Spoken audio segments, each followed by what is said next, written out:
right, folks, it's time for a special edition of World Edition, an afternoon edition, and all along those lines. So, looking forward to our very special guest, Flat Earth Dave, and all along those lines. So, interested to learn as to why things might be different than we perceive them to be. I know that when I was growing up, I used to watch some of the science shows like Mr. Rogers, and well, Mr. Rogers wasn't necessarily a science show, but definitely would imply some of the things of science and all along those lines. And of course, you've got people that will say that we went to Earth and that we've been to Earth and all along those lines, and that they have seen what they perceive to be a round Earth and all along those lines. But my guest today actually has a counterpoint, and I'm very interested to find out how this counterpoint works and all along those lines, because I am open-minded to being having my mind changed and everything along those lines. So definitely looking forward to finding out more about his thoughts around this and even the notion of space exploration and all along those lines. Because as a child that is now in his 60s, so a child of I guess I would be a child of the 70s and the 60s, I remember how big a deal it was that we went into space and all along those lines. So that is part of the argument that people use for the reason that the world is round. That and people like Carl Sagan that had this notion of a marble or something like that he would use the analogy. I forgot the total analogy, but I know marble was in it and all along those lines. So this notion of us being on a ball and all along those lines. But Dave, I found out about you through Matchmakers, and I know you've been on thousands of shows, but you seem to have a different viewpoint that maybe we've all got it backwards and all in that space. So, like I said, I am willing to hear the arguments and to try to understand why those people that think that we're on a round Earth might be totally wrong. Because, like I said, the first argument most people make is the argument that we went to space, and apparently, when we look back down, what we saw was a round Earth that was going around in a circular motion. And there's that whole planetary notion that we're out there and other planets are all circling around each other. But you seem to dispute that. So, like I said, I'm still trying to understand, and I'm open to conversations to try to understand some of the reasoning that you have that notion. And I know one of the questions that you ask and people ask just in general is, at the end of the day, most people are struggling. I mean, we're going to have a presidential election, and some people are worried about economy and the other things that are concerning them, abortion and a number of other issues. So some people might be wondering, does it matter whether we're flat Earth or even if we are a triangle or some other shape and everything along those lines? So what is your reasoning for thinking that this notion that science tries to present, that we are a round Earth, is not the case and everything? Like I said, my grandfather was a scientist, and the biology building in Central is named after him, and my dad is very much into science. I will never claim to be a scientist. I mean, I was more of a journalist and more into the liberal arts, so I don't pretend to even know all the things about geography and even some of the astronomy and some of the other things like that. So I'm still just interested to learn more about your reasoning, and there's some other things that you brought up even in your letters and everything that are very fascinating, and I'm just trying to figure out some of your thoughts around this. So like I said, I'm open to conversation and learning from anybody, but definitely trying to figure out the notion of a flat Earth versus a round Earth. All right, Mark, thanks for that intro. And I have to tell you, my response to your intro is going to be 4 hours long before I'm going to let you say another word. I have so much to say about so many topics, but the good news is I won't be able to remember everything you just said, and I won't be able to cover all of them. So we'll start, and then I'm sure you'll have 900 more questions, 900 more statements. When the first thing I want to tell people is don't believe anything I say. I'm going to show you some stuff that you never thought of. I'm going to point out to some things that you never realized. I'm going to show you the nature of the human mind. On how we'd rather be lazy than actually do the work. I'm going to tell you how they never taught us to think. They only taught us to memorize and regurgitate. I'm going to teach you that this is not the flat Earth. This is not the flat Earth. You mentioned that you were taught in school. It doesn't matter what you were taught in school, because you were taught what the Rockefellers want you to know in school. And before you could even rationalize, you were shown astronauts and planets on Sesame Street and Disney, right? Disney and NASA are literally parent sister companies, whatever you want to call it. And they're both, one is faker than the other. I would say the more real one is Disney than NASA. When you start looking into it, this is a scene from Sesame Street. It's kind of weird. blah, blah, blah. They're talking about the library. And look, this is the fiction section. They've got a globe and a rocket there. Nothing is by accident, right? They're always telling us. Right in front of our faces. It's called predictive programming. No matter where you go, there's always, in cartoons, right? The truth is in the cartoons. The lies are in the news. Scams, globe, and that the devil's wanted, right? This is just tiny little things. They want you to believe that this is a cult leader, right? This is not a cult leader. This is a cult leader, right? This is a cult leader. This is a guy that uses the word science but has nothing but pseudoscience. And when you defend the globe, you defend it from programming, but you can't come up with a single proof that the Earth is a globe, and you can't find any test that has ever measured any curvature or axial rotation, which a sphere would require. Right? You said. The circle, looking out at the Earth and see the circle. A circle is a line on a flat surface, on a plane. The definition of a circle is a line on a plane where all the points in that line are equidistant from a center point, right? That's a circle, the circle of the Earth. The Earth can be a circle, but not be flat. But not be a sphere, right? A sphere and a circle are two different things. When you I'm just trying to think where I go. You said so many things I want to comment on. Yes. So when you say your dad worked for NASA, did you say, or he worked? He was a scientist. What did you say? I said my grandfather was a scientist. The biology building is named after him. I think he discovered some sort of germ or something like that. I said my dad has always been fascinated by the scientists. He's an artist, but he's always been fascinated by science. Right. So, when they show you, space, this is our astronaut on the space station showing you the Earth, right? Well, here's Captain Kirk showing you, I don't know, this looks more convincing than that. It's all a big joke, right? But people say, oh, not so many people, they couldn't keep a secret like that. They couldn't keep a secret.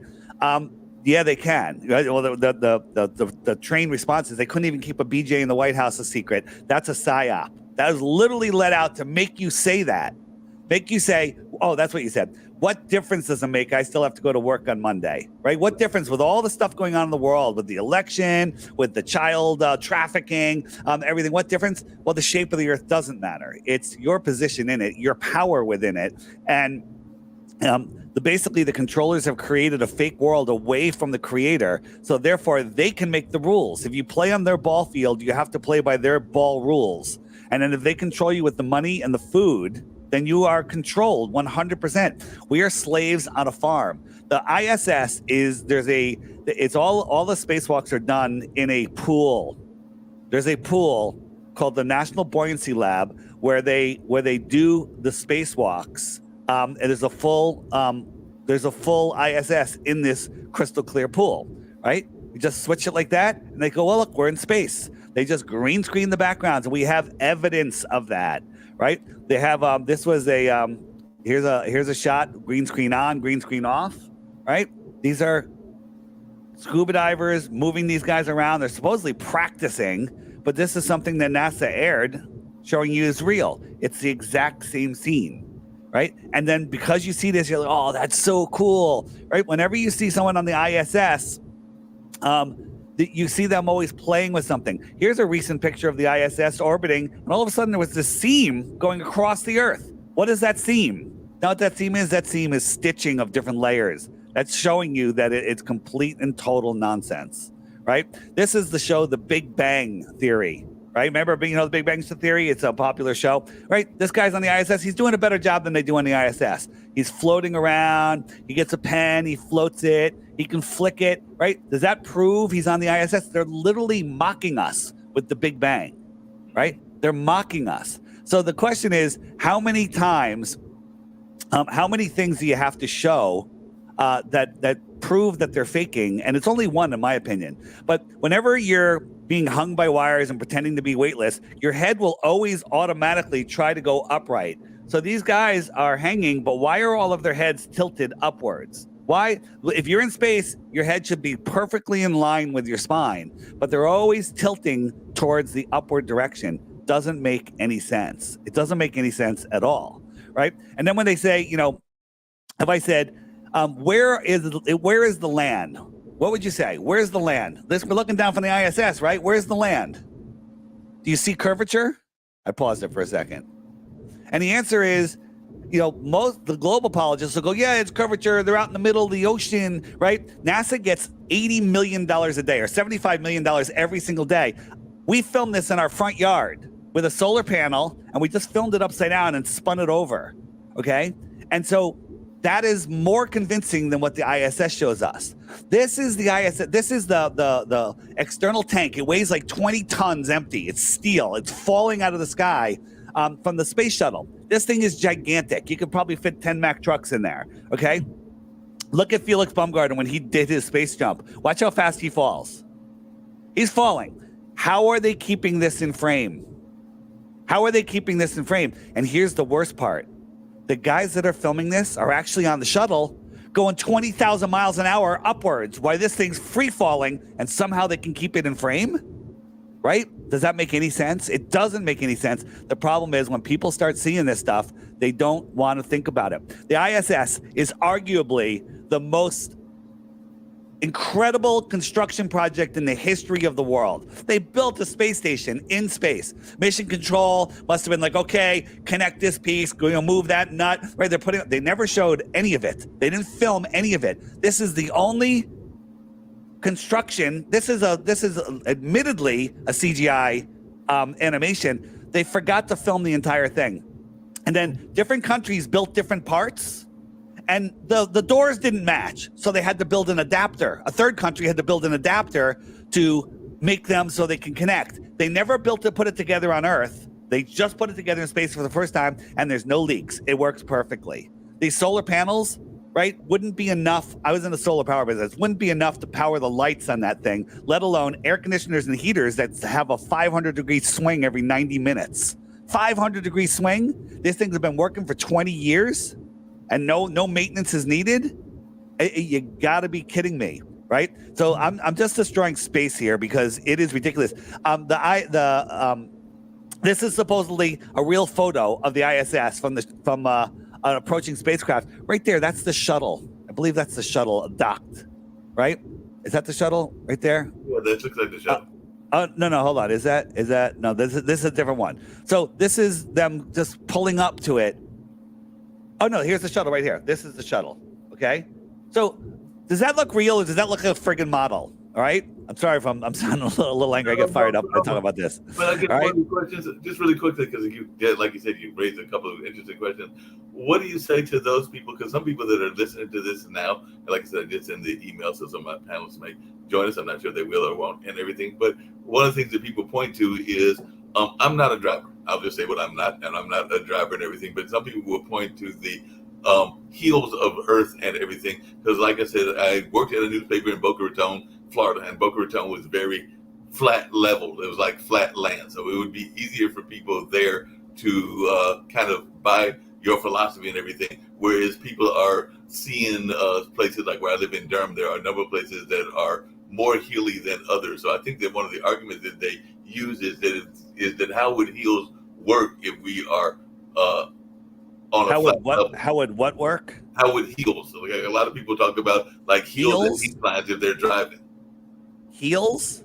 Heels like hills and mountains. Like how if this is a flat Earth, how would the mountain be able to stay there if it's flat and everything? Because I think that's one of the arguments. Well, I mean, we live on a topographical plane with hills and valleys and trenches and mountains.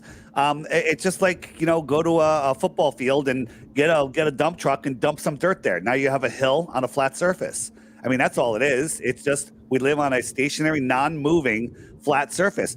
Here's the thing. The farther you get away from a ball, the more you can see the curvature, right? So this is supposedly from the space station, 240 miles up, and this is supposedly the curvature. It doesn't always match. They always show different amounts of curvature. Sometimes it looks flat. But this is Tesla. Elon Musk sent his friggin' Tesla up to space, and it took this picture from 170 miles up. There would be less curvature, but for some reason we can see the whole Earth, right?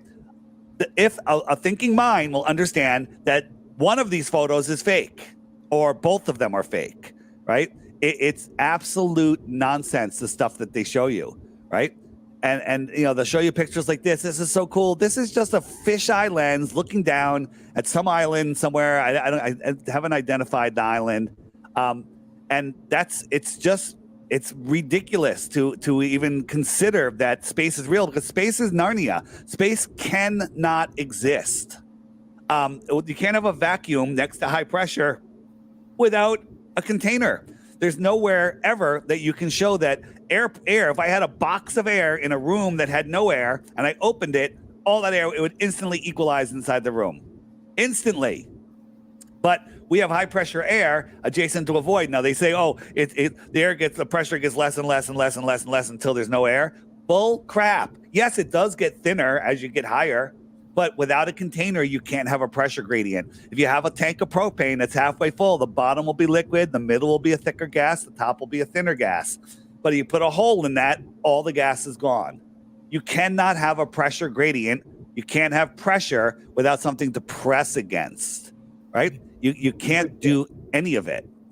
But just really quickly, one of the things, I don't have any kids of my own, but I do have 2 nephews, and I know one of the things that they are constantly being taught, and I think everybody is taught this, is this notion that, if I heard you correctly, you're not buying that either, and everything, that there are multiple planets. Like, we oftentimes hear people talk about the moon landing, and of course there's the notion that there might be a planet called Venus and a planet that used to be called Pluto, that even though I think it got degraded and is no longer a planet and everything, and Uranus and a number of others. So am I hearing you correctly in this notion that there are not other planets out there, that it is really just the Earth, and maybe there isn't any other planets? Maybe there's a heaven, if you want to believe in heaven and hell and everything, but are there other planets? Or if it's a flat Earth, are we the only one? Or, because one of the notions that people have is this notion of the planet circling around each other, and that we're all taught, like I said, I've got those 2 nephews, and they've been taught the planet table, just like I'm sure you were taught. I know I was taught when I was in school, these various planets, and then at some point a planet gets demoted as and my answer to that is, cool story, bro. Right? These are all the planets, not to scale, of course. But if you looked up and seen Jupiter in the sky, I believe it's in the sky right now, you'll be able to see it tonight. It's super bright. Now, Jupiter is a gas ball 400 million miles away from the sun. Okay? We're 93 million, right? Round out, we'll say 100 million. So it's 4 times farther away from the sun. So if the sun was, the sun, we look at the sun in the sky, it's the size of a coin held at arm's length. I move it away, it gets a quarter of the size. I move it farther, it gets another quarter of the size. So at 100 million miles away, it's the size of a coin.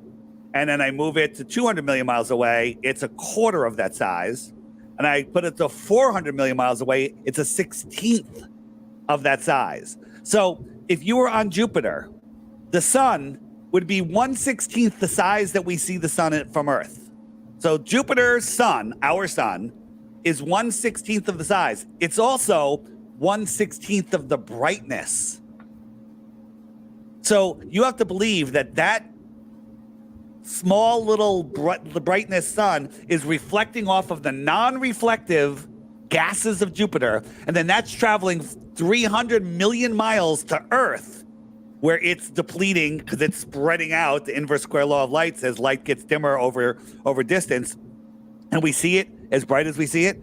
That alone tells you that it's not what they tell you, right? You would not be able to see Jupiter. You would not be able to see the North Star at a light day away, but they tell us it's 433 light years away. When you do the math, when you take the time, when you actually look, right? You cannot deny it, right? But here's something I want you to think about.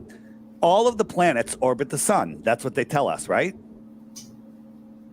Mm-hmm. That is what they tell us. Okay. And why is our North Star stationary for us? Do you know what the official story is? Why does the North Star stay in the same spot? You know the answer? It's pretty easy, but I can explain it if you want me to. Yeah, please do. So the Earth is spinning, and the pole, the axis of our spin, points towards the North Star. So all the stars that are moving, they're not moving, we're moving. That's what they tell us. But North Star is always is always I lost my son. It's always pointed towards our axis, even though we go from one side of the sun. Here's the sun, right? If this is the sun, and we're 93 million miles away over here in January. In June, we're on this side 93 million miles. That's 186 million miles from here to here. But our North Star still is lined up with our axis. And the official story of that is, well, that's because it's so far away, that little 186 million miles doesn't make any difference because it's so far away. Cool story, bro. But let's go with it. We'll give it to him. All right. But the problem with that is our North Star, they want us to believe, is insignificant. It's only our North Star, right? So if we look at planets and we say, okay, our axis of rotation is up here, so our North Star is up here. North Star is not important to any of these other planets because their axis doesn't point to the North Star. I'm showing you the axes of all the other planets. None of them point to our North Star. So this planet, Saturn, would have its own North Star over here, important to Saturn. This one, would have its, right? Make sense? You understand that? Yep. Okay. Why is it that all of the planets circle Polaris? All of the planets circle Polaris perfectly, beautifully, in their own little ways, and making these cymatic geometric patterns, these energy patterns, okay? That all, if you look down at the Earth from the top, the vortex field makes the flower of life, makes the geometric shapes, and all of these fit in it perfectly. Why is it that the other planets are circling Polaris? Let me tell you, you may not be able to think it through because you were never taught to think that way, but there is no explanation. There is no heliocentric explanation for why all the planets, all the sun and the moon and the comets, Halley's Comet, everything circle Polaris. Interesting, right? Just really quickly, that's a lot to digest, but I've got a gentleman that is a debate person. He's also one of our people on the network and everything, and he's definitely a lawyer by trade, so he might have some ideas and maybe better questions than even I do. So I'm going to bring in Adam. Yeah, as long as he's respectful, ask the question, is willing to hear the answer. Yeah. Adam, any thoughts around this? Is this the notion that we are actually on a flat Earth and not a round Earth? Dave is bringing up some ideas as to why he is of the opinion that there's a lot of things have been staged, and I'm just paraphrasing some of his words. I don't think that it's unfair to say that he has made that argument and everything along those lines. But as I was telling him, I know that even my nephews are taught about the planets, and that's where he was making that argument and everything, that it could be a misnomer or something that is being mistaught and everything. So I know that you've got some interesting thoughts around life in general and everything, but do you see any merit to his arguments, or do you just think that it's something that can't be thought about in a different perspective? Because I have even talked to about people that have had the notion of that we live in a matrix, or that we live in alternate universes and everything. So it'll be interesting to see your thoughts on this. Well, I have to tell you that I always love hearing from people who have different opinions, particularly opinions that challenge the basic principles or assumptions that we have. And in circumstances like this, I like to listen and to try to learn. So what I would ask, the question I have for you, Dave, is, as someone who's not as knowledgeable about this subject as you, what are the 2 or 3 things that you would say to me that would convince me or persuade me to believe, or at least think about your theory? And I'd also like to ask you if you believe in an afterlife. Those are 2 good questions. I'll start with the second one. I believe we are eternal souls having an experience here in this realm. I believe that our souls live for millions and millions of years, and that we are expanding the mind of the Creator. That is far beyond what we're talking about today, but that's my belief. Okay. And I didn't used to have that belief. Okay. But I've been shown that this place is intelligently designed. There is no other possibility. A heliocentric world, the Big Bang could just be a Big Bang, or God could have done it. Either way, you have both choices. But when you discover that the Earth is an intelligently designed flat Earth, a level, horizontal, non-rotating Earth of incredible design, then you cannot deny the creator anymore. And that's what the elite don't want. They don't want you in a situation where you can't deny God. They hate God, right? Yeah. So here's what I think. Oh, go ahead. Go ahead. I was going to give you one proof that we can go over 100 proofs, but I'll give you one, right? And then you could ask me. So here's a ball. The ball has a physical curvature to it. You can't see my mouth, right? Because it's behind the curvature. If I come up, you can see it, but down here you can't see it. And if we zoom in, you can't see it because there's a physical limitation to the horizon, the horizontal eye zone, the horizon. So here's a lake. And it's frozen lake. Our guy goes out there. He's 6 inches off the ground, and he puts these 4 lights out here. And these lights are 8 miles, 7, 6, and 5 miles away. Now, that doesn't seem like that far, but according to the globe math, a 6-inch eye camera, even adding in ridiculous refraction, this light should be 30 feet below the horizon, like my mouth was below the horizon. 22 feet, 15 feet, and 9 feet. Now, the globe explanation is that even though it's cold and dry and dark, they refracted up and stopped right at that curved horizon. Right? And they stopped to appear like they're level, or they're just all right there, and we're just looking at them. All right, go ahead.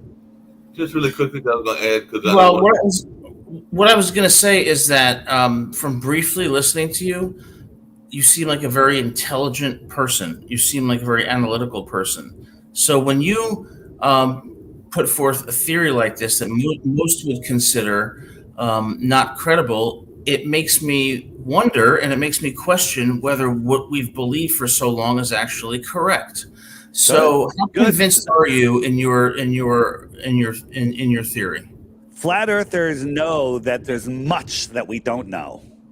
We know that.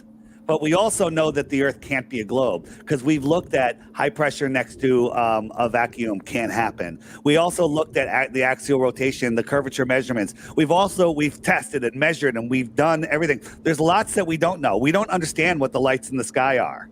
We don't, and neither do heliocentrists. I mean, you have to believe, right? If I had helium and hydrogen defy gravity on Earth, okay? If the Earth is a globe or whatever, they defy gravity. And if I had a box of air and I brought it into space, helium and hydrogen are just air, and I opened it, whoosh, it's going to instantly expand violently, filling the available space. You know this. You've done this in science class, right? But for some reason, a big bang happened, and all this helium and hydrogen was there, and there was so much of it that it decided to collapse upon itself and turn into a fusion furnace that burns for billions of years, and it has so much mass that it can hold on to Jupiter and Pluto and Earth and keep everything in perfect order, right? So we have all of these planets whirling and swirling around, and somehow they're in perfect order. I want you to go out tonight and take a photo from a specific position of the stars, and then go in your calendar and mark that date and time, and put an alarm, put a note to go out and do it again next year, same night, same time, or in 10 years.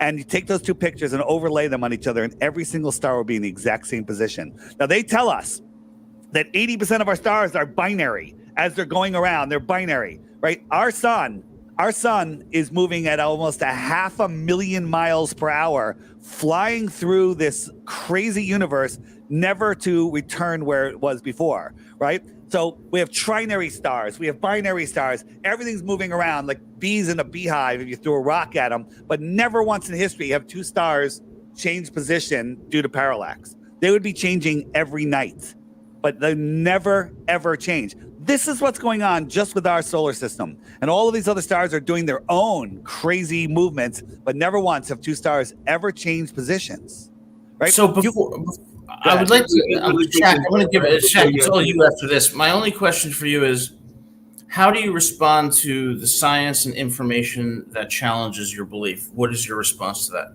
What science? That says that the Earth is round, not flat. What science says that? Well, I admit. Hold on. You're going to say you don't know, you're not studied, you don't have a degree. I get it. Neither do I, right? But What science? When you look for it, you'll find there's only pseudoscience, right? Everything is based off the radius of the Earth, and they came up with the radius of the Earth with two ridiculous things that are false and provenly false. Eratosthenes 2,000 years ago, and he's wrong, and it's absolutely provably wrong. I could go into that if you want to see that, but if the radius of the Earth is wrong, everything else is wrong. Nothing works. Just really quickly, hold on a second, Dave. Just really quickly, because the other guest Thanks, Dave. I appreciate it. Brought in and everything. Hey, wait, hold on a second.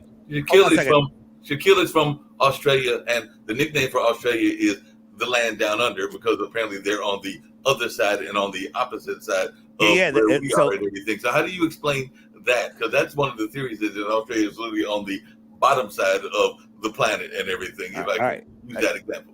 All right. Before, what's your name, first caller, first guy? Adam was the first guy. Adam. My website is flatearthdave.com. This is the most hidden information. Why? Because it's how they control humanity. Go to flatearthdave.com. My app is there. You can get the app or not. Scroll down. You'll see a big picture of me, and it says Crash Course. Click that and start watching those videos. If you watch the first 3 videos, I guarantee you will know that you don't live on a ball, right? I guarantee it. But the problem is YouTube, Google will never, ever show you those videos. They won't show you those videos because they know what's going to happen if you see them, right? Start going through those videos, and then you're going to come and a smart person will say, why the lie? Why the lie? Right? And whatever you do, I have this app, which makes it really easy, but you don't need to get the app. You don't need to. You can just watch the videos. Everything's free on my website. So there you go. A lot of people accuse me of, I'm just pushing the app. All the trolls will show up here soon, and they'll say, I'm a scammer, whatever, right? You don't need to do anything that will cost you a penny. Just go and watch the information and make up your own mind, and don't believe me, don't believe the trolls, and don't believe what they told you in school, because that's all nonsense. So what do you say when I just asked, because Shaquille is joining us? About Australia? What about Australia? How do you explain that there's a part of the Earth that is literally supposed to be on the opposite side or the underside of the Earth and everything, if we are a ball and everything? Yeah, we're not a ball. It's just on the other side of the Earth. It's just across the Earth. Let me show you what I mean. So here is, this is on this day, this is from the Weather Channel, right? If you have a ball in space with a single source light, that light can only light up half of the Earth. But the Weather Channel showed on this day, 70% of the ball was in daylight at the same time. That's impossible, but that's weird. So let's look at this. This is day and night, and on August 13th, we have California just at dusk, right?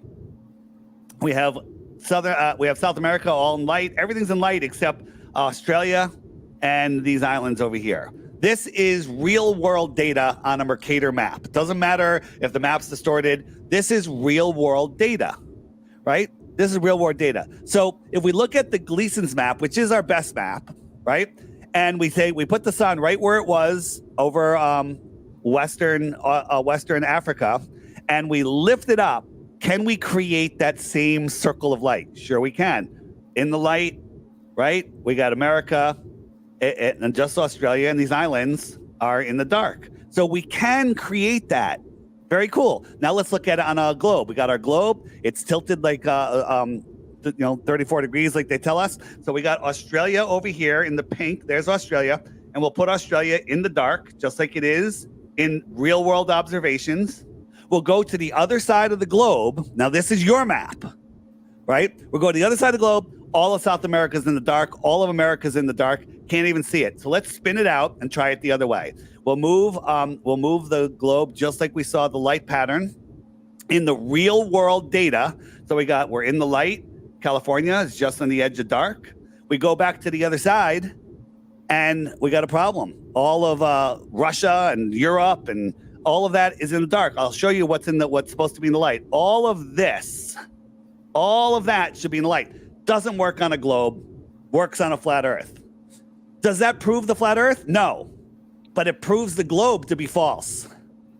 Now I've got a tease, and Chad's gonna love me asking this question and everything, because we had a running joke just because we're in political season and all along this line. So would you say, and I don't know the answer, Are the majority of flat earthers either Democrats or No, Republicans? no, Mark, no, come on now. No, come on. So, I would say Dave, the majority aren't voting. The majority Dave, are. I don't know if you can see me on the bottom left of the screen. I can, and I could hear you. You're so loud, it's going to blow my eardrums out. Oh, I'm sorry. It might be I'm not sure why I'm loud, actually. All right, go ahead. No worries. Turned up too high. I'm sorry if I'm loud. Very good to meet you. I think we've talked a lot about misinformation bills and things like that. One of the examples that I've constantly used is the flat Earth people, and said, hey, they should be able to express what they want to express, and we should listen to them and hear what they've got to say. And I can very much hear your passion for what you're saying. I'm going to go to your website. I'm going to go get the app. I think that's fantastic. If you're passionate about something, don't get the app yet. Go to the crash course. Watch those videos first. Make sure you want to get the app. I don't want you to waste your $3 getting the app, because $3 isn't going to. I agree. Listen, I think everyone should get the app, but I get so much criticism. Oh, he's just selling the app. I'm not selling the app. I'm selling the truth, and the truth is free. But the app makes it certainly easier and saves you a ton of time and helps you share it with others. So I'm gonna get $3. It doesn't matter to me. If it matters to other people, that's up to them. But I love your passion, and I'm sure that you are used to having people berating you for being idiotic, and this is what the science says and all that sort of stuff. I'm sure that you're used to that. I'm not going to do that to you. I love to hear you, and I think that some of the stuff that you've said is very interesting. So I'm gonna check it out. I don't think I'm going to be persuaded, but hey, I'm open. That's a good attitude. That's a good attitude, right? And if you get the app, on the question mark page, all of the questions are answered. Hey, what about satellites and GPS? Where does the sun go? Why would they lie? What about tides, gravity? All of that stuff's answered. I can answer all of these for you. We'd be on here for about 500 hours, and I wouldn't do as good of a job as all of these hidden videos. All of these videos are hidden. Time zones and tsunamis. All of this stuff proves flat Earth. But so let me ask you. You have to take the time to learn it. So let me ask you a couple of questions, though, if you don't mind, that I don't mind. Would be curious about. So, if we have an issue with the Earth and gravity of the Earth going around the sun, would we also have an issue with the Moon, and not just the Moon for Earth, but we can focus on that mostly, but the Moon's for other planets, but let's talk about the Moon for Earth. And secondly, you talked about stars and constellations before, I think. So the great Christian stuff, Adam's not going to like this very much. The people that are sort of anti-Christian, or that say that Christians have recycled the story, what they talk about is, if you follow the Orion stars to the summer solstice, where the sun stops rising for 3 days and then it rises by 1 degree, that story about it being the new sun and the Son of God, and it comes from Virgin Mary because it's under the constellation of Virgo and all that sort of stuff.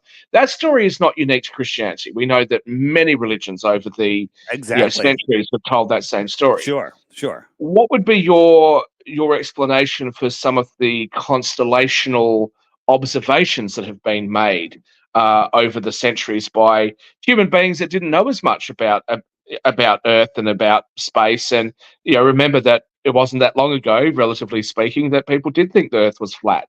So what would you say about those issues?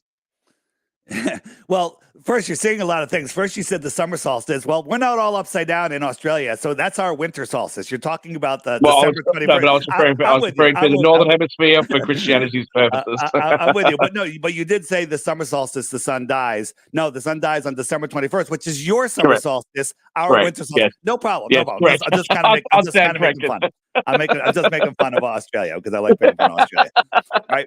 So, first, you're making a lot of assumptions that people didn't know about the sky. I think we are in the middle of the movie Idiocracy. I think the world was far more advanced a couple hundred years ago than we are now. I think that we are slowly getting the technology back that they used to have worldwide, but there was a massive reset in the late 1700s, if you ask me. So this is a woman I interviewed in 2020. She was 102 years old. We were talking about the World's Fairs, and I just randomly asked her, what was she taught in school, public school in Connecticut, when she was in elementary school, and they taught her the Earth was flat. That was in 1920s. They taught her that the Earth was flat in public school here in America. So to say that we've known that the Earth is a sphere for 1,000 years or a long time is a lie. We found people in the 1950s, right? And that talk about they were taught both because they didn't know. And then all of this was changed in the late 50s and 60s. And the map I showed you, the map of the Gleason's map, that was hidden from us. And when you start looking at this stuff, it's undeniable, right? This is the Earth. This is our container, right? This is the shoreline of the world pond. You have to have a shoreline. Water doesn't stick to a ball. When it's spinning, all the water would go out to the equator, right? And it would also get sucked into space. But for some reason, it works perfectly, unless the Earth is flat. And then, well, gee, how high is Antarctica? You know how high Antarctica is? Antarctica, compared to all the other continents, is the highest land on Earth. Isn't that a coincidence?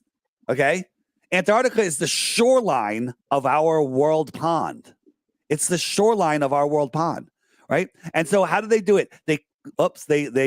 Sorry about that. They cut it out. And if we just cut it out here and then we wrap it around a ball, and we could hide the rest of the world from everybody. So they take it, they wrap it around, and they say, no one's allowed to go down here to this continent. It's not a continent. It's actually the shoreline that was brought together, right? And they stopped us. No one's allowed to independently explore. They'll take you here for $30,000 or $40,000, show you some penguins and some ice, but no one's allowed to go out here because out here isn't down here. Out here is out there, out to the outer space, right? To where there's more land, perhaps a lot more land. Maybe Antarctica is bigger than all of the world oceans and continents combined. Maybe there's more ponds out there. We don't know because nobody is allowed to virtually or physically explore Antarctica, right? No one is allowed to go out there at all. And if you even try to look at it on Google Earth, they won't let you. But Dave, everywhere else is fine. Let me ask you a quick question here. So what we're used to seeing, and for most of us, we're taught in school that the Earth is a beautiful blue ball that's sort of rotating around the sun. So we know it's not a sort of circle; it's a sphere, as they say. But when we look at flat Earth maps, that's generally a circle. Why would it not be an oval or a triangle or a square or some other shape, a pentagon? Why is it or a hexagon or something like? Why is it depicted as being a circle? Because the sun brings light and heat. The sun circles around our northern center, so we have our magnetic north here. Lots of evidence of that being a very strong magnetic source there, and it goes around, and so it take a light, bring it over snowy area, and keep circling it. It'll melt out a circle. That's it. It's just melting out a circle. The circuit of the sun goes around. It goes around and around, and so it melts out the circuit. The sun goes out to the Tropic of Capricorn, your summer, our winter solstice. Then it travels back in 6 months to the Tropic of Cancer, this inner yellow line. That's our northern summer. Your southern winter. Sun's farther away from you. It's lower in the sky. It's higher in the sky for us because it's closer. We're warm. You're cold. That's our summer. Then it goes back out. And it goes. So right now, you guys are heading towards the top of your summer. The sun is on its way out to you. Here's Australia. It's on its way out. Before, in June, it was all the way in here, far away from Australia. But now it's all the way out here. It's almost, it's getting out there. We got a month and a half to go. Now, So- if the Earth is flat, would you also be saying then that the sun and the moon and the other planets or the other objects that we see, are they also flat? Is that what we're? Yeah, Is so that what we're that's a false comparison fallacy. So no, I'm asking. I'm not going to pick holes. I'm asking. No, I'm just telling you it's a bad question, and I'm going to explain it to you. So you look up at the lights in your sky. Describe the lights in your ceiling right now. What do they look like? Tell me about the lights in your ceiling right now. Look up. Oh, I've got LED They're Lights that LED. just look Okay. like light. Are Yeah. they bulbs? Are they round? Are they oval? What shape are they? They're circular. Okay, circular. Are they flat or are they bulbous? So in my house, the lights are hidden. They're hidden Okay. behind a All right, but thing. do So. they have any correlation to the shape of the floor? No, of course not. All right, the lights in the sky have no correlation to the shapes of the floor. However, the moon certainly does look spherical to me. So if this is the moon, is this spherical? That one's actually not. Is this one a sphere? Take a guess before the hand grabs it. Is that a sphere? Probably not. Probably not. Probably Based on not what because you're guessing. But does it look like a sphere? It looks like a sphere, but based on what you the it's first flat. hand. It's actually flat, right? Okay. It looks like a sphere. It looks like it's flat. How about this one? Is that one a sphere? You can't tell. It's a bowl. It's concave, right? Is this one a sphere? Is this one a sphere? Well, it's the same answer. Yeah. Yeah, well, no, that one is a sphere. So what I'm saying is, looking at the lights in the sky, whether they're spheres or not, you don't know. You can't measure them. You don't know how far they are. And if you actually look at do the math with the light of the moon, I could be in the middle of nowhere, full moon, and I could read a book by it to cast my shadow on the ground. So the moonlight is casting my shadow on the ground. Using science, not pseudoscience. If I went halfway to the moon, it would be 4 times brighter. Halfway again, 16 times brighter. Halfway again, when I got a mile from the moon, not a mile, 100 miles from the moon, it would be 60,000 times brighter than it is. That's way brighter than the sun, than we see the sun. That's how bright it would have to be to light up the earth as it does, according to science, right? So when you look at these things, Polaris, 433 light years away. You don't know from Polaris because you can't see Polaris because you're too far away from Polaris. But Polaris is supposedly 433 light years away. You wouldn't be able to see it at a light day away, according to the size that they tell us. Based on that, would you suggest then that the NASA claim to the moon landing, the astronauts wouldn't have even been able to still have eyeballs if they actually landed on the moon because of how bright it was? Is that exactly? But let me just show you one thing. And I have a million things on the moon landing, but if I show you one thing that shows they're faking it, is that enough, or do you need a whole bunch?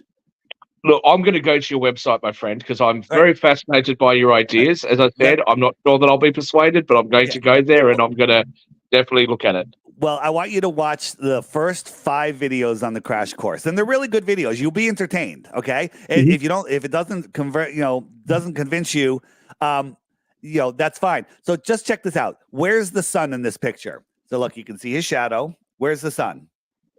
He's facing this way, so the sun's behind him, right? He's on the moon. This is a NASA video. The sun's behind him, correct? Presumably, yes. They did well, not presumably. The sun has to be behind him because they're on the moon. They brought no lights of their own. The only light is the sun. I accept what you're saying. Yep.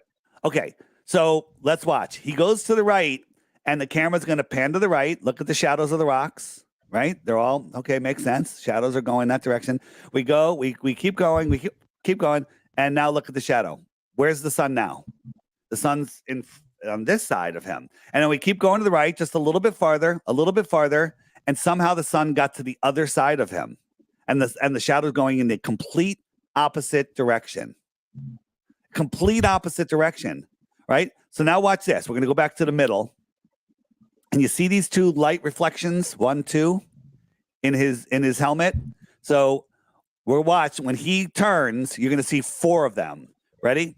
1, 2, and as soon as he turns, you'll see 3 and 4. 1, 2, now 3 and 4. So there's 4 of them. What could he possibly be reflecting? All right. Could it be something like this? I don't know. I'm not there. But it can't be the sun.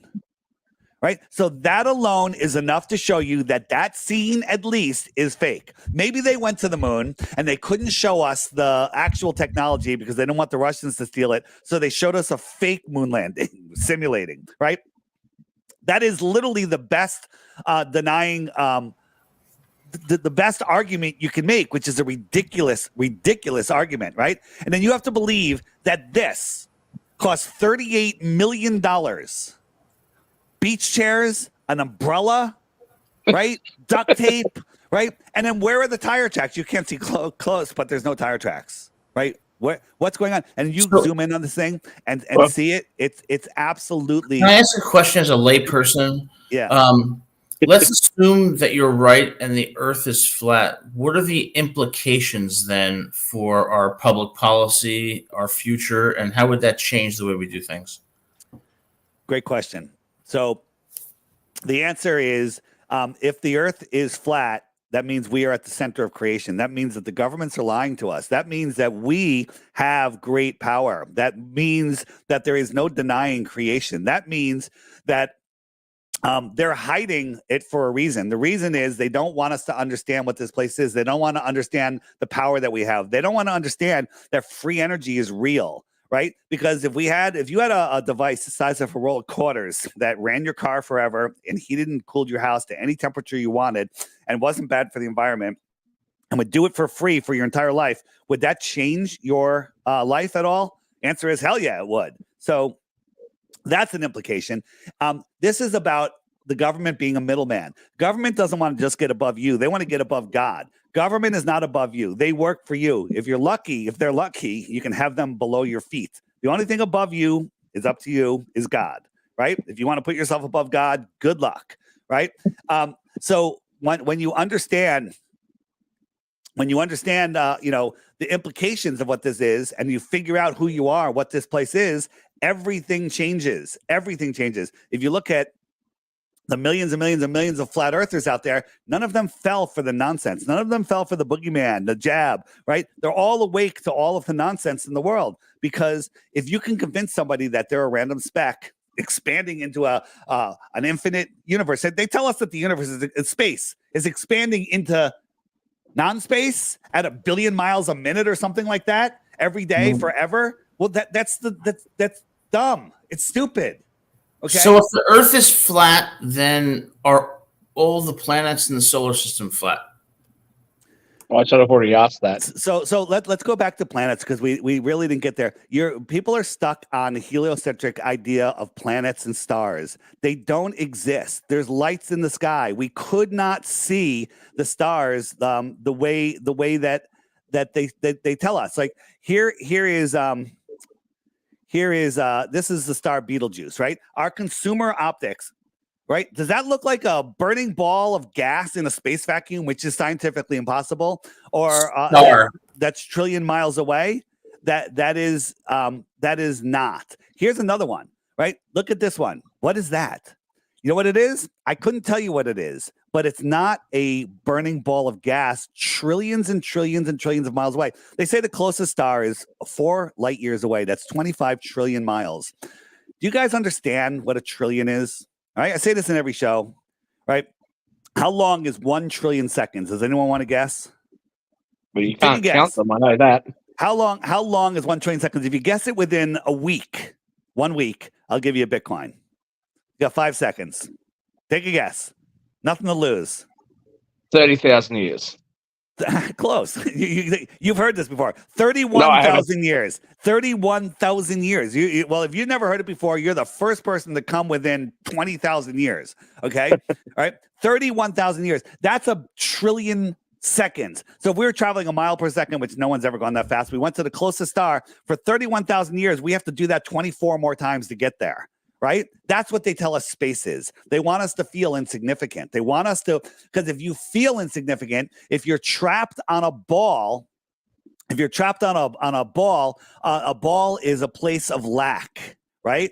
A ball is a place of complete and total lack. And if you live there, but James, that comes back to what I asked earlier when I first came on, which I know is one of your typical questions and everything, which is, what difference does it make whether it's flat or whether it's round? We're all going through these world problems. I think, Mark, I actually think that it would be significant, because if Dave is correct and the Earth really is flat, we've been lied to, and that has some pretty significant implications for our understanding. of not just our planet, but the solar system and the universe. I think that's interesting. Dave, let me just come back to a couple of things. One I'll just say tongue in cheek. Your description of some beach chairs and an umbrella. How could it cost 38 million? My answer to that is: have you seen the government recently? And only the government could spend that sort of money. That's the explanation for that one. But a question: we've all been taught, pretty much our whole lives about the dinosaurs, and there was an asteroid that hit the Earth and caused this calamitous event, and it killed all the dinosaurs. All these guys, right? All of those guys, yeah, yes. never existed. So you don't think they ever existed, or no dinosaur skeleton has ever been found, right? They find these giant bones, and the dinosaurs in the 1800s, some royal guy, I forget his name, middle 1800s, came up with the idea of dinosaurs. Now, no records of any ancient culture, anyone has ever mentioned finding a dinosaur. But he came up with the theory, he published the paper, and 365 days later, to the day, he and his team discovered the first dinosaur. Okay, dinosaurs were created to hide dragons and giant human bones, right? They don't want you to understand what was here. They don't want to understand, what type of beings, humans, were here before, and may still be here now. They might live in the outer lands. I couldn't tell you. But they theorized that when the Earth was warmer and oxygen levels were different, that we had giant humans that stomped around the Earth. They've also theorized that the dinosaurs eventually mutated, the ones that survived the asteroid hitting the Earth, that they actually mutated into what are now birds. You're saying that they didn't exist at all. We're told that actually fossilized things is what oil actually is. Yeah, that's what they tell us.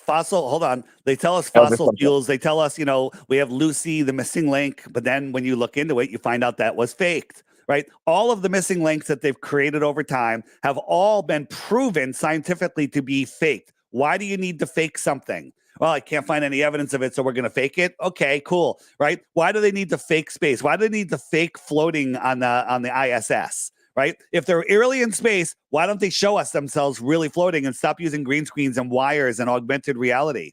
Right? There's so much evidence, but here's the thing. You guys believe I live in Connecticut. I might have said that earlier in the show. I live in Connecticut. So now you can believe it. The lazy man's way is like, I believe him. Why would he lie? Therefore, I store it as true information.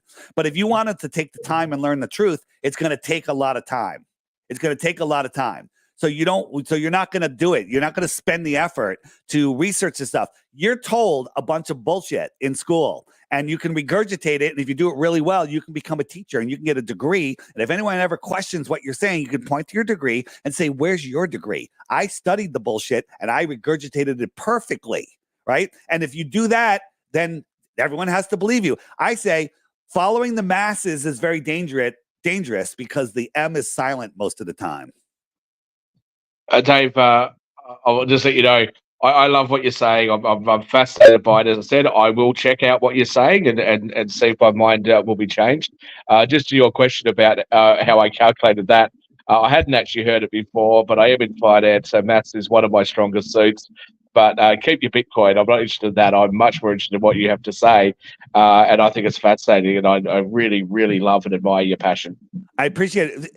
Watch the crash course. It's really absolutely free. It's absolutely free. Watch those videos, take notes, ask questions, and then you're going to have questions when you watch that, but they're all answered. Okay, they're all answered. Ask other people. Just really quickly, or look at the app. We should all talk on top of each other. Go ahead. Yeah. Just really quickly, because I was going to say that I know we've only got a limited time. I think you said you had an hour, maybe a little bit over, and everything. So, like Shaquille said, I hope you'll come back and everything. But just really quickly, I think Jacoby had a question for you. But I know one of the things that you brought up in your questionnaires and everything was this notion of mud floods and everything. So, are those not a real thing, or are they a real thing? And how does that play into your conversation? Because we oftentimes hear about these mud disasters and just disasters in general. So, does that play into the flat Earth theory, or does it not play into the flat Earth theory? Yeah. So, well, they make more sense on a flat Earth, but there's no question that there was some sort of mud flood, that there was a reset. On the app, there's the old world section. I recommend watching My Lunch Break. He's free on YouTube. You can just go there. You don't have to go through the app. My Lunch Break will blow your mind. Watch 5 of his videos, and you're going to watch all of his videos. And then on my website, there's a link to Old World Order. This is by Sean Hibbler. Stu Peters put it out just this year, I believe. And it is a great intro to the old world. And then you can make up your own mind and you can look deeper. There's all sorts of stuff in here, from the giant trees. I'm the Improbable Dreamer. He's on Instagram. All short stuff, easy to get into. Start looking into this stuff and make up your own mind. Don't believe what people say. You know, when the trolls show up in your chat and they say, Dave's a scammer, blah, blah, blah, blah, they never offer a globe proof. Go look at their channels. Their channels I call the globe proof channels, because there's nothing on their channel. There's absolutely nothing. But they'll follow me from show to show to show to to comment on everyone's comments, but they offer zero globe proof. I showed you we can see too far.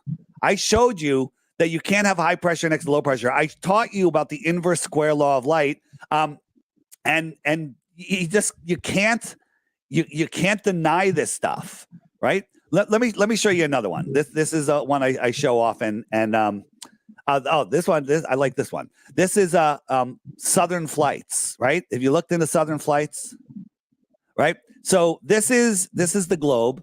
And we got New Zealand here. So we got, Australia's over here, New Zealand right there. And if you want to go to Argentina over in South America, this is the Great Circle route. This is the shortest route. It's not over Antarctica. There's islands out here that they can land on if there's an emergency. So there's no excuse not to go this way, because the New Zealanders want to go to Argentina, right? But the actual flight route is this. They go from New Zealand across the equator, all the way to San Francisco, across the United States to Texas, and then all the way back down across the equator to Argentina. Can you tell me why they would do that? Right? This trip across this unoccupied ocean is farther than this trip, let alone going across and down. Well, I'll tell you why they do it. What's the shortest distance between 2 points? A straight line. New Zealand, San Francisco, Houston, Texas, Argentina. Get a straight edge. Well, I think the airline industry would maybe argue that there isn't enough passenger traffic, and that's why they route that way. But it's bullshit. I won't argue with you. I'm not going to argue with you on that. Let me ask you another question here. One would be about shipping lines and what routes they take. They might have more direct routes than that. But the real question I'd like to ask you though is, we've been taught, depending on whether you're religious or scientific or both, we've been taught that Big Bang, all this stuff happened. It was all this violent kind of stuff going on in space, and the Earth. We had the Moon actually existed because of 2 planets colliding, and the Earth, over millions and millions of years, turned into this great sphere. Cool story, what bro. do you believe? It's not my story. That's what we're taught. No, I'm just saying it's a cool story, bro. I'm just saying cool story, bro. So what would you say is the creation of Earth and the formation of Earth and life, etc.? What was your opinion on that? This place is created. The entire place is a living system. The Earth is alive. The air is alive. The sky is alive. The stars are alive. We're alive. We're all part of the system. The moon is a magnetic energy. It gives us and the sun charges us with a positive charge. The moon actually has a negative charge to it. It's part of this electrical circuit. It's part of how the electrostatic system works. It's why we don't float up into the air. We're more dense than the air, so we go down, but there's an electrostatic flow. The Earth, the sun, and the moon circle in between the tropics and create a wake. That's why you have counter-rotating vortices on the outside. That's why storms most of the time spin in opposite directions, because of the electromagnetic wake of the sun and the moon, right? They tell us the sun is 400 times bigger than the moon and 400 times farther, and that's why they look like they're the same size. Or maybe they're just the same size, right? And then they line up in a perfect eclipse, right? The chances of that happening are infinitesimally, impossibly small, but it happens again and again and again. Do you know that eclipses repeat every 18 years? that the eclipse cycles repeat every 18 years exactly, right? So you have to believe that gravitational bodies are flying through space, going around the sun, going around each other. We have planetary alignment, so all the gravities are lining up and nothing gets tugged out of place. Everything just works perfectly, right? But that's called pseudoscience, because in the gravitational world, there's a thing called the three-body problem, right? The three-body problem is you can't take three bodies and predict what they're going to do next. These are three bodies of the same size. This is a computer model that says, okay, we know it's going to go here, and then now what's going to happen? All right, these two are going to turn, and they can't figure out what it's going to do next, right? They can't figure out three bodies, but they can figure out a trillion bodies, right? And everything works like a perfect clock, right? A Swiss watch is very, very accurate watch, but it's not as accurate as the sky clock, because time is based on the sky clock, right? So how the heck do we have a gravitational system flying through space with zero resistance, just gravity? Like the sun's gravity could hold on to Pluto. Our gravity holds on to our moon. Jupiter's gravity is ignoring everyone else's gravity, and they line up and everything works. How come when the moon comes around the earth towards the sun, right? When the moon comes towards the sun, how come it doesn't speed up a little bit and slow down? How come the sun doesn't rip it away? The sun's holding on to fucking Pluto, all right? But it can't move, and then they go, well, the earth, it's closer to the earth, and the earth's gravity cancels out the sun. Cool story, man. All right? It's a cool story, but it's stupid. And it's for suckers. So you've talked a little bit about Really trolls, and I would say to you, hey, welcome to the internet. Trolls are always going to be out there, whether you're telling something that's true or not true. But I am actually fascinated by what you're saying. What caused you to sort of get involved or to start learning and studying the flat Earth theory, if I can call it that? What was your original interest in it? Yeah, great question. So I was doing a podcast called Deep Inside the Rabbit Hole, and let me come back here. I was doing a podcast called Deep Inside the Rabbit Hole, looking into all of the big conspiracies, and looking into we don't need to go poison the well with the other conspiracies, but I don't know what you guys believe, but we're looking into them. And in the third year of the podcast, people started sending me flat earth stuff, and I would just delete. I'm like, oh, that's funny. I thought it was a joke at first. And then they kept coming. I'm like, oh, you're really annoying. I'll ban you. You're no longer allowed to post on our videos. And then I just banned for life. I banning people. And then finally, another researcher who's done some incredible films said, Dave, you got to look into this. And she gave me some stuff to watch. Now, I don't just believe videos, but the videos are actually a good source of information where other people have done the work already for me. And so I started watching them with the purpose of debunking them. Screw it. Flat Earth is stupid. I'm going to prove the globe. Show me this video. I'll show you what's wrong with it. And I kept trying and trying. And the more I do it, here's how you become a flat earther. Try to debunk it. Watch the real stuff. If you Google flat earth, you're going to get a bunch of garbage. Okay, they're going to feed you garbage because Google is the government, and they're going to feed you what they want you to see. They will never show you the videos that are on the app. None of them will ever show up in any of your Google searches, but they're out there. You can even search for most of them by name, and they won't come up. Luckily, I've broken the algorithm. I've gone on so many different shows, they don't know how to handle me. My channel's blocked, right? My channel is really hard to find. But they made it really, really difficult, right? And then the trolls, the soulless trolls out there that are desperate for, to claim our souls, I guess. I don't know what their motivation is. They're out there trying to stop you from seeing this. Ignore everybody, including me. Go find this information yourself. On my website, start there. Start with the crash course. Watch those videos. If you really want to get into it, you can get my $3 app. It's a scam, but get it anyway. Get it anyway. I think, at a minimum, I'd do it for entertainment if I didn't think I was going to be convinced. But I will say again, I think that you have every right to express your view, and people shouldn't be censoring you. Companies shouldn't be censoring you. If people are interested in hearing your ideas, you should be able to express it. People should be able to hear it. Let's talk about the tides. So again, we're told that the moon is having the gravitational pull on the water, and so that's how we get high tides and low tides.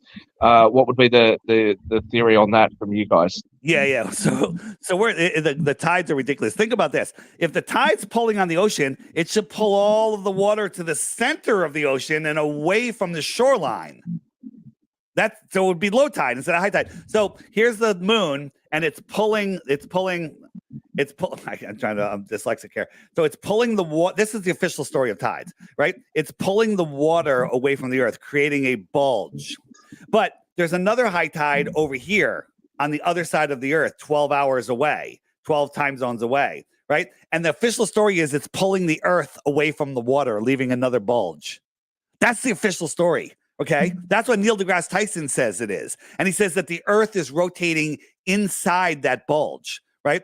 The truth is the moon is not responsible for the tides. It is correlated, but not responsible, because if it's the moon's gravity, well, then when there's a new moon, the moon is supposedly right next to the sun.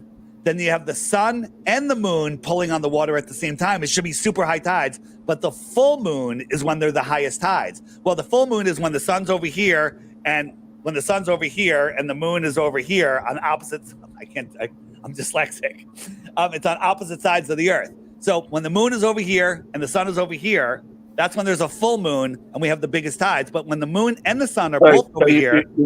So you've described why the current theory is wrong, but what would be the explanation, according to you guys, for why we have tide? Great question. So there's all of these tidal nodes here, and I think that there's waters that the Earth is literally breathing in and out twice a day. There's the waters from the deep. There's the rivers of the deep, and there's these tidal nodes where there's no tide. There's no tide where all of these red dots are, and there's highs and low tides that circle around them. That completely debunks the moon idea, right? It has to do with the magnetic fields of the Earth, and that's what it's correlated to. The question is, why does a cloud float with millions of tons of water in it? Why does it float? Why does it float in the sky? Why is it above the air? And it's held up electrostatically. The whole gravitational tidal thing is a bunch of garbage. Now, here I am. If you want to find a ton of information, if you go on the frequently asked questions page and go to tides, which is the yellow one right here, click that. And there is some great videos on the tides. And just remember, we can falsify things, but we don't need to replace them. We can replace lots of them, but falsification is independent of replacement. If I prove to you that you're adopted, you can't say to me, well, then who are my real parents? I don't know, man. Just really quickly, because I had not been putting up the chats, but we'll put up some of them because you were right. The trolls were there, and I was not putting them up, not partially intentionally, but also because I was having computer issues. But Jacoby was the other. We should let the trolls along those lines. But I was just wondering if I think Jacoby may have had some questions for you as well, because he's one of our regular panelists. We're a half an hour over my time limit. I literally have another show in 4 minutes. So just maybe Jacoby's got one quick question, and then we'll get ready to wrap, because I got to wrap for another show as well. Thanks for being here, Dave. I hope we see you again. I appreciate it. Listen, do your own research. Go and just start with the crash course. Start there and then figure out where that takes you. And I encourage you, watch the old world stuff. On my website, the big banner, it says Old World Order. Just watch that and see where it takes you. Just really quickly, Joe, do you have a quick question? You only got a few minutes, but I know you've been listening in the background. I literally have 1 minute. Go ahead. Well, we can stay on without Dave when he's ready to go. My only question was the explanation of wind, rotation, and orbit. Because if for a flat Earth, how can we explain wind? The rotation of the Earth, is it like a disk? Is there an orbit around the sun if the light's above us? Because Shaq and I don't see the same stars at night. So are we? Let me answer that. So the sun goes around the Earth. The sun, the moon, and the stars are very close, right? I flew to Australia in the middle of the night from California, and I couldn't see any stars. I should have seen millions of stars. So the stars disappear when you get up higher. That's weird. I don't know the answer why, but the heliocentric reason is absolutely ridiculous. But take this. We're in a room. Take this example, and in the ceiling are random recessed lighting and lights, and we say, okay, that one's a horse, and that looks like a starfish, and now that one looks like a snake, right? So now we're in a room, 10-foot high ceilings. Now I expand that room to the size of a city, and I say, go for a walk, and you walk 2, 3, 4 miles away, right? And then I call you, you can't hear me. So I get on the phone, I call you, and I say, hey, look up at the lights in the ceiling right now. And you look up, I say, do you see that snake? You see that starfish? You see that horse? You're like, no, I see completely different lights. I'm like, okay, then the room is a sphere. The reason you can't see Polaris and the reason you see different stars in the south is because you're under a different part of the ceiling. It's very small, it's very low. And Polaris should never be able to be seen beyond the equator, but it's been seen as far as 30 degrees south. The Southern Cross has been seen from Texas often, okay? That's impossible on a globe, no matter how clear it is, but only when it's super clear, you can see it. So the horizon is absolutely, it's optical, and it changes with the density of the air. On my website, flatearthdave.com, there's all my social media there. One of my YouTube channels is DITRH, stands for Deep Inside the Rabbit Hole. I have all my videos there under 5 minutes. Watch a whole bunch of those videos. Start with those little ones. Just watch those. If you get the app, every day there's a featured video right here. Just watch that while you're having your coffee. It'll give you something to think about during the day. And I guarantee you, after 2 weeks, you're going to call me up and you're going to go, I hate you. You've ruined my life. My girlfriend thinks I'm nuts, blah, blah, blah. I'm fighting with whatever. Just watch them and wake up. Wake up, because this is the most important topic ever. This is how they keep us slaves. Because if everyone woke up, let's say this video goes viral and the entire world watches it tonight. Tomorrow, all the governments in the world are done. They're all finished, because you can't control people that know the truth of this world. That's all. Appreciate you being on, Dave. Thanks for having me, man. Thanks for having me. Enjoy your next show. Thanks for coming. All right, guys. Thanks. Peace out. Peace. Let me get ready to end the show and everything. Well, we can talk for a few minutes post show. I think I know Toby's got a few things that he wants to say. Look, I will just say, obviously, I don't agree with what our guest has said, but I'm going to go to his website and check it out, because that's what I do. I like listening to what we describe as conspiracy theories. I think they're entertaining. And hey, I'm not going to be sitting there, like an idiot, go, oh, it's just amusing. If he says something that's really compelling, hey, I'm happy to be wrong. If the Earth is flat, if the Earth really is flat, cool, prove it. Hey, I'll support it. But in the meantime, as I've said before, he's got every right to express his view. I think the people that want to listen to him should be able to listen to him, and those people that don't want to don't have to. But I think that the one of the reasons why people would struggle to counter some of the things that he's saying is he's very passionate, obviously, that shows through. One of the reasons why it's hard to argue against it is because we're not used to having to try to prove something that we've always accepted. And so that can make some of his arguments sound quite compelling, because unless you're a physicist or an astrologist or, an astronomer or something, what are you going to do? So I think that's probably why it's hard to disprove without doing a whole heap of research in order to disprove it. But I'm up for a laugh, Toby. What's your? I can see by your facial impression you're not impressed. But come on now. I have to disagree. I will not be going to the website because most of it is redundant stuff that's been said before. It's a lot of it's easily disprovable by basic science that we've already done in high school, middle school, so on and so forth. I have no problem with him expressing his views and being able to say what he needs to say and what he believes in. I don't find his stuff to be tough to disprove. There are some things that become believable because he takes a nugget of a nugget of factoid that of something that's true, and then he spins it because talking about the Earth breathing and that gravity's not really real. It's just magnets and all this other stuff. It's disprovable, but it sounds good when you inundate people with a lot of information at one time, and that's where it doesn't become a discussion more so than it becomes a lecture of, hey, let's talk about this piece that you just actually said that was untrue. Let's go ahead and talk about the science. Like he was talking about the spacewalk. The camera was panning around in a circle.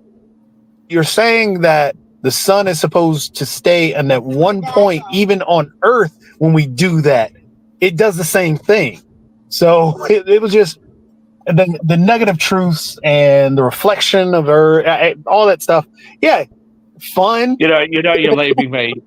You know that you're leaving with the cheap shot. I'm not going to be able to help myself, right? So taking a nugget of truth and then twisting it and bombarding it is a problem for you. Then, isn't that just the progressive Democrat playbook?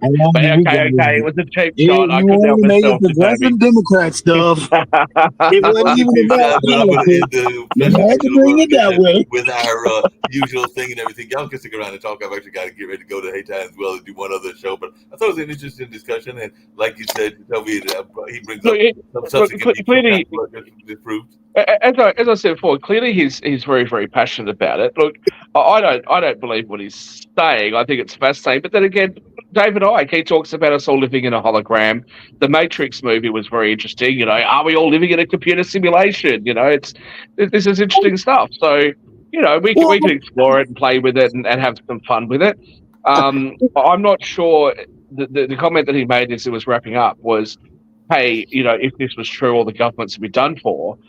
Well, no, I don't think they would be, actually, because they weren't done for when the Earth was proven to be round. So, if scientific evidence changes things, well, it changes things. But look, we're basically judging it on what he said in an hour with us. As I said, I've got a bit more time on my hands, so I'm happy to have a look through his website. And for $3, Jatobi, it's not even a cup of coffee.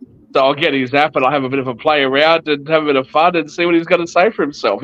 I highly doubt he's going to change my mind, but whatever. I'll give him the Shaq, the thing I completely agree with you on is that it's fun to play around with and like write a script. Three Body Problem was based on the idea of chaos and how true chaos is really formed, where you have three celestial bodies that have a particular gravitational pull that's roughly about equal, and it enters into a system. Well, I'm sorry, two celestial bodies wrapped around a set of planets.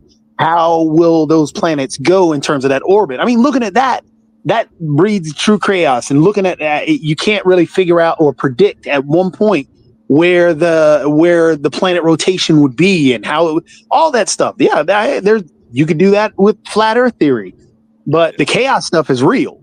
Talking about the Dyson sphere, tried to bring it up before, and it's the same thing feeding into how you're talking about the Matrix idea, which is beautiful because if you think about it, if there were such a thing as a Dyson sphere, the size of the Dyson sphere would have to be roughly about the size of so it wouldn't if it were around our sun, the actual sphere itself would have to be thin enough and be able to pull enough power, be the size where it's sitting around maybe about the orbit of where Mars is.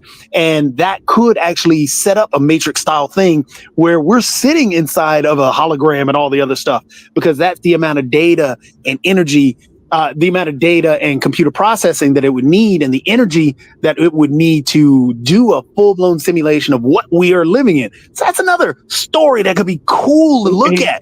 But what he's doing there, and I'm not sure if I misheard what he said, but I thought he said that we're told the sun is 400 times bigger than the moon. Well, no, the sun's like thousands of times bigger than the moon. Mark, obviously I came in late. What was the obvious question? If the Earth is flat, why don't we sail off the edge of it and fall off? What was the answer to that really obvious question that probably is the first one that everyone asked? He did that way, but he had some notion about I forgot the answer, but he did come up with a theory that talked about the nature and everything, but I have to go back and watch it to answer you. And I didn't quite phrase it that way because that would have been the more obvious question. So that was a fault of mine in the way I phrased it. Well, I tried to ask, that's why I wanted to ask the question of, if there has to be some type of rotation, because, or are we saying that the stars in the sky aren't real, the sun isn't real, but then he said the sun rotates around the Earth. And then how would that be if the sun is rotating around the Earth? And if the Earth were flat, that means Australia and the U.S. would have the same nighttime, essentially. And to Toby, let me just say firstly, the answer to his question was go to his website and get his app. And as Mark wraps up, I think in the interests of fairness, given that I am currently in a where'd he go? He fell off the planet. Mark, he fell off the planet. He's upside down. He fell off the planet. Where did Shaq go? We gotta find Shaq. He's in space somewhere. Sorry, I'm here. Sorry. So, in the interest of fairness, given that I am in Australia and I am down under, and the blood is rushing to my head, I will let Mark wrap up while I actually turn my camera the correct way. Yeah, see, Shaq, I thought you fell off the planet. We're gonna have to send somebody up into space to find you. We're gonna go rescue, but on that note, we're gonna get on out of here. Appreciate y'all.